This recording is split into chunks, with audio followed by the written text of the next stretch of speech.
Një situatë e tensionuar dhe mjaft e sikletshme është regjistruar së fundmi brenda shtëpisë së Big Brother VIP Kosova, ku një moment që në dukje mund të ishte thjesht një gest afrimi, u kthye në një përplasje verbale mes Klodit dhe Benitës, duke trazuar jo pak atmosferën mes banorëve.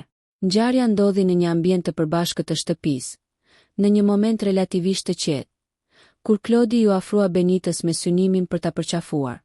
Gjesti i tij dukej spontan, por reagimi i saj ishte i menjëhershëm dhe i prerë. Benita u tërhoq, duke refuzuar përqafimin dhe duke ruajtur distancën fizike. Çka e bëri të qartë se nuk ndihej rehat me ata afrim në atë qast. Refuzimi i saj, megjithse i qetë në formë, duket se preku drejt për drejt Klodin, i cili reagoi me nervozizëm të menjëhershëm. Nga një moment që mund të kishte kaluar pa shumë vëmendje, situata mori një kthes të ashpër. Pasi ai ndryshoi tonin e komunikimit dhe ju drejtua Benitës me fjalë të rënda. Çka po të duket vetja? Jeni mësuar veç duke ju marrë me të mirë, u shpreh ai në një deklaratë që u perceptua si sulmuese dhe me ngarkesë nënçmuese. Toni i zërit dhe gjuha e përdorur e bën të qartë se ai ishte irrituar nga refuzimi, ndërsa Benita u shfaqe habitur dhe rezervuar, duke mos e zgjatur menjëherë debatin. Ky moment krijoi një heshtje të sikletshme në ambient, ndërsa disa nga banorët e tjerë ndoqën situatën me vëmendje, pa ndërhyrë direkt. Në fytyrat e tyre lexohej habi, por edhe një lloj parehatie, pasi situata preku një temë të ndjeshme brenda bashkëtesës në shtëpi. Kufit personal dhe mënyra se si pranohen apo refuzohen gjestet fizike. Në një format si Big Brother VIP Kosova, ku banorët jetojnë 24 orë në të njëjtën qati dhe emocionet janë të përforcuara nga presioni, keqkuptimet dhe reagimet impulsive janë të shpeshta.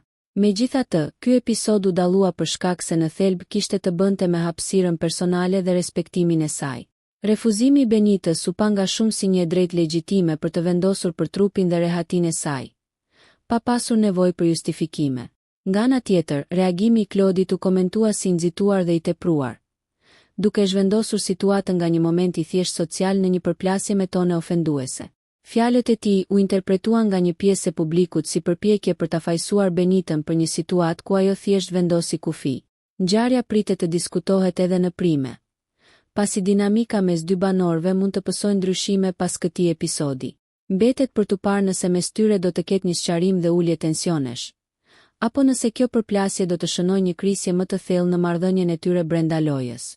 Në një shtëpi ku çdo gjest analizohet dhe çdo fjalë peshon, momentet të tilla jo vetëm ndikojnë në raportet mes banorëve, por edhe në mënyrën se si publiku i percepton ata jashtë, duke e bërë këtë situatë një nga episodet më të komentuara të ditëve të fundit në Big Brother VIP Kosova. Nëse ju pëlqeu kjo video, shkoni në kanalin e YouTube-it Big VIP Albania Kosova, që e gjeni në bio. Mos harroni që të bëni subscribe dhe të klikoni butonin e ziljes që të informoheni për videot më të reja.